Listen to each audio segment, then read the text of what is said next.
Today there are a lot of updates from the Kharkiv direction. Here Russians have sabotaged their own future operations, while Ukrainians are seizing the initiative. The initial Russian goal was to advance as quickly as possible and establish a deep buffer zone on the Ukrainian side of the border. This buffer zone was to extend up to 20 kilometers to push Ukrainian barrel artillery out of range of Russian military targets in the Belgorod region. However, the Russian offensive was immediately halted at Vovchansk, where Russians encountered their first major obstacle. As you remember from the previous report, Russians were not able to break through the Ukrainian defensive belt around the high-rise and industrial districts north of the river.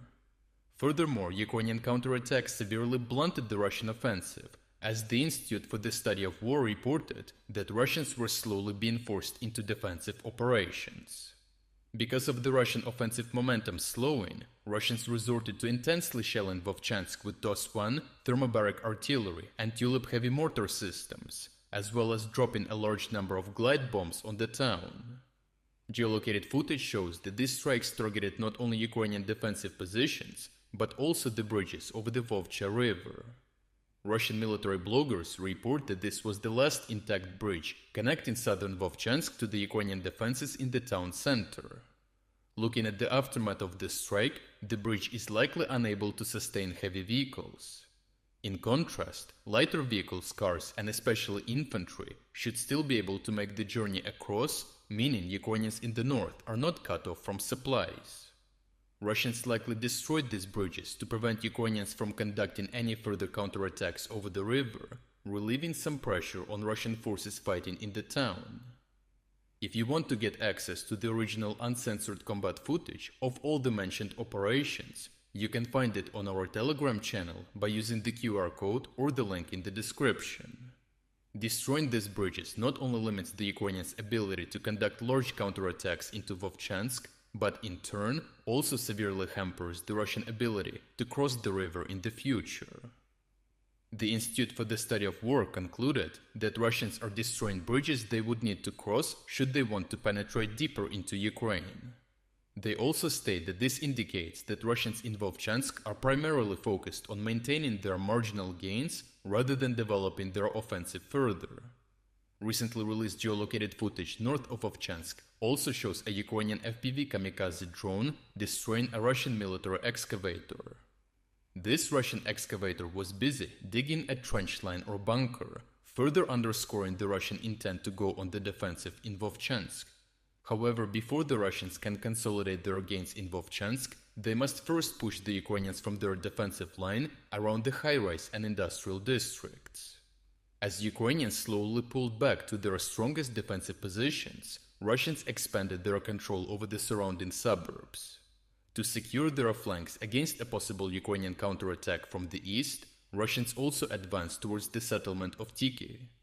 To prevent Russians from attempting a future flanking attack over the bridge here, Ukrainians decided to blow the bridge in advance. Geolocated footage shared by the engineers shows how they placed modified heavy anti-tank mines and other explosives on the bridge before detonating them from a safe distance. The original uncensored video of this operation can be found on our Telegram channel as well. With these developments in place, the situation can develop further in three possible ways. In Vovchansk, Russians are unlikely to be able to cross the river, as they have destroyed all bridges they would need for such an operation. Additionally, the first real Ukrainian defensive line is situated behind the river, further complicating any attempt to cross it, even with pontoon bridges. On the other hand, Ukrainians can still cross with light vehicles, infantry and munitions, continuing to supply the Ukrainian defensive belt. If Ukrainians continue to execute their counterattack successfully, they will be able to create enough of an opening to allow pontoon bridges to be built and mechanized units to cross. Such a development would allow Ukrainians to conduct mechanized assaults out of Vovchansk, pushing the already battered Russian forces back to the border. To the east, Russians are unable to outflank and bypass Vovchansk, as Russians would again run into the Ukrainian defensive line behind the river. Additionally, Ukrainians would continue to destroy any bridge Russians could use for such a crossing way before Russians got the chance to use it.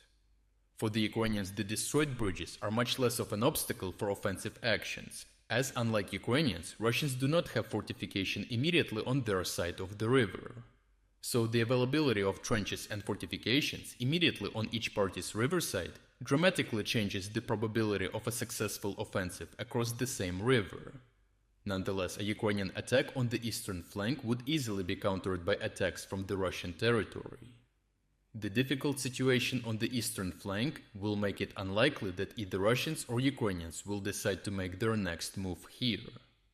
On the western flank of Vovchansk, the deputy head of the office of the President of Ukraine, Roman Mashovets, stated that Russian forces are building up near the settlement of Bukhrovatka in preparation for future assaults on Vovchansk.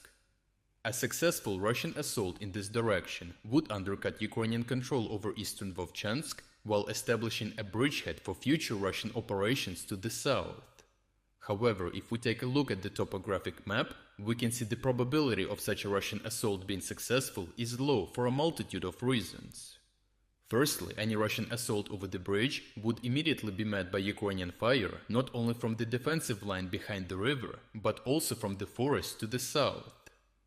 Similarly, if the initial Russian assault succeeded, Ukrainians would simply continue to perform flanking attacks from the forest.